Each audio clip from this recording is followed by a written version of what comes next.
नेपाल की त्रिशूली नदी में आए महासैलाब के बाद नदी का पानी भारत की तरफ तेजी से बढ़ रहा है। भारत में वाल्मीकि नगर के गंडक बैराज से कल रात 11 बजे तक 1.5 लाख क्यूसेक पानी छोड़ा जा चुका है। इस वक्त गंडक बैराज में 92,000 क्यूसेक पानी है। प्रशासन ने गंडक बैराज के सभी 36 गेट खोल दिए हैं। गंडक नदी में आ रहा पानी अपने साथ भारी मात्रा में मलबा भी लेकर आ रहा है, जिसकी वजह से नदी में कई फीट गाद जमने का खतरा है। प्रशासन की माने तो आने वाले 3 से 4 घंटे बहुत अहम है। गंडक बैराज पर इस वक्त कैसे हालात हैं, हमारे संवाददाता नीतीश चंद की एक रिपोर्ट देखिए।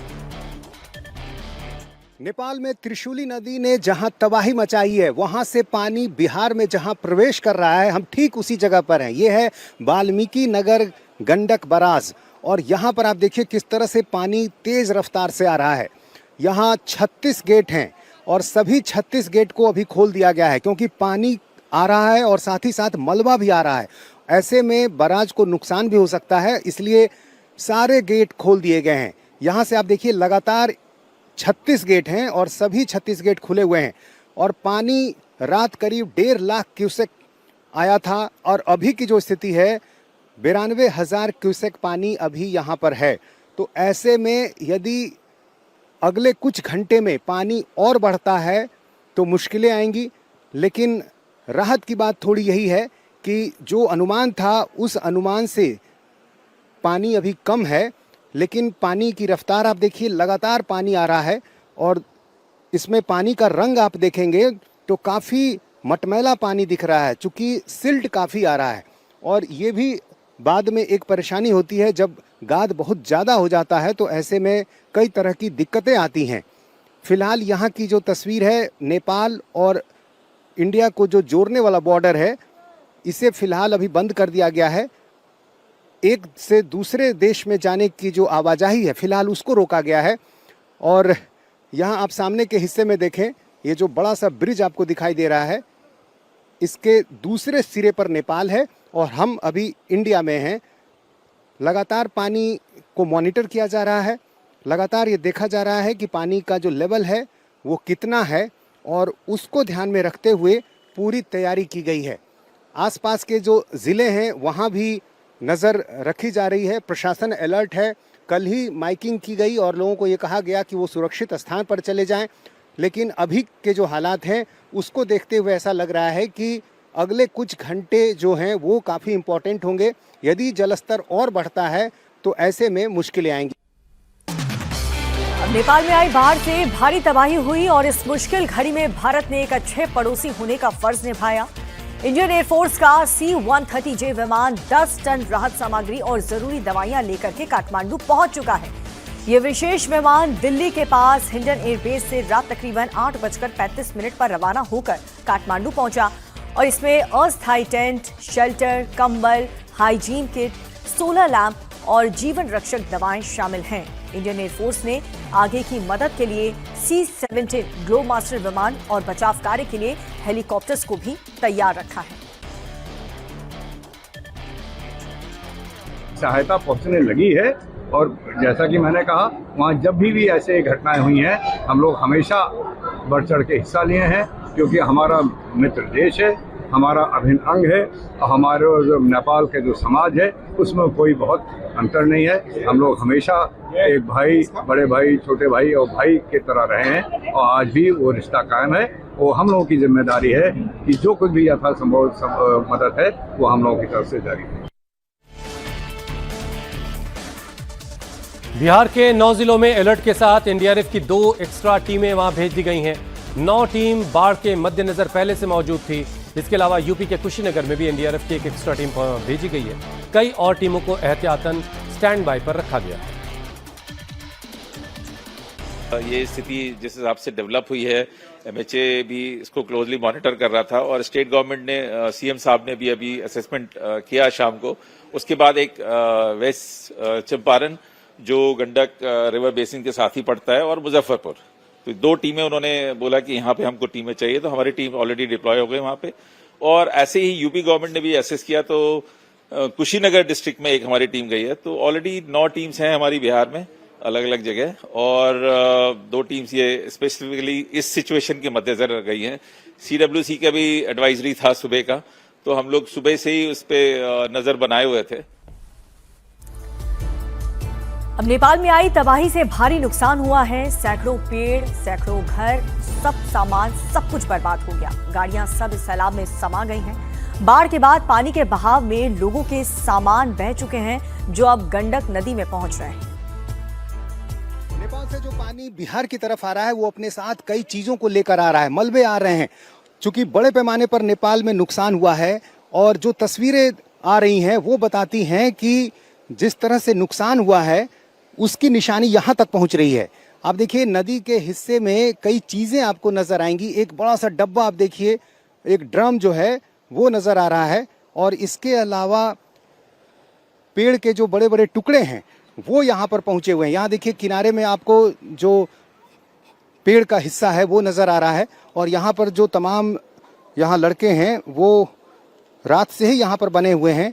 इन्होंने कई चीजें देखी हैं। और ये देखिए सिलेंडर, ये देखिए एक सिलेंडर नजर आ रहा है।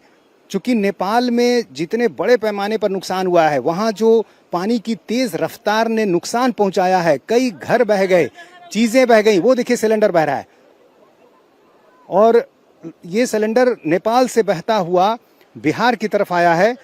यहां भी देखिए एक चीज नजर आ रही है, और चूंकि रात से ही आने का सिलसिला जारी है सामानों का, और देखिए जैसे ही ये नजर पड़ी उस चीज पर, उसके बाद जो यहाँ लड़के हैं वो उसे लेने के लिए दौड़ पड़ते हैं। पानी में करंट भी है, लेकिन यहाँ देखिए जो लड़के हैं रात से इन्होंने कई चीज़ों को देखा है। कई लड़के बता रहे थे कि कई गाड़ियाँ यहाँ से बहती नजर आई रात में। गैस के सिलेंडर, घर के सामान, वो सारी चीज़ें यहाँ से बही हैं। और यहाँ भी देखिए एक सामान नज़र आ रहा है काले रंग का। चूँकि जिस तरह से त्रिशूली नदी में उफान आया, फिर नारायणी नदी जो यहाँ आकर गंडक बन जाती है, यहाँ पर जिस तरह से जो चीज़ें नज़र आ रही हैं वो बता रही हैं कि किस तरह से बड़े पैमाने पर नेपाल में नुकसान हुआ है। और नदी का आप रंग भी देखें, काफ़ी मटमैला दिख रहा है। नेपाल में आई भीषण बाढ़ पर पीएम मोदी ने नेपाल के पीएम बालन शाह से फोन पर बात की। पीएम ने नेपाल को हर मुमकिन मदद का भरोसा दिया। अब इस पर नेपाल के पीएम बालन शाह की तरफ से प्रतिक्रिया आई है। नेपाल के पीएम ने मुश्किल वक्त में मदद के लिए प्रधानमंत्री मोदी का शुक्रिया अदा किया। बालन शाह ने सोशल मीडिया प्लेटफॉर्म पर इस बात की खबर दी, जानकारी दी। उन्होंने कहा कि इस मुश्किल वक्त में पीएम मोदी की उदार पेशकश की दिल से तारीफ करते हैं। समर्थन का ये भाव दोनों देशों के बीच दोस्ती के मजबूत रिश्ते को दर्शाता है। तो प्रधानमंत्री नरेंद्र मोदी ने बालन शाह से फोन पर बात की। उन्हें इस मुश्किल वक्त में फोन पर उनसे बात करके उनको भरोसा दिया कि जिस तरह की भी जरूरत होगी भारत ऐसे वक्त में नेपाल के लोगों के साथ खड़ा है।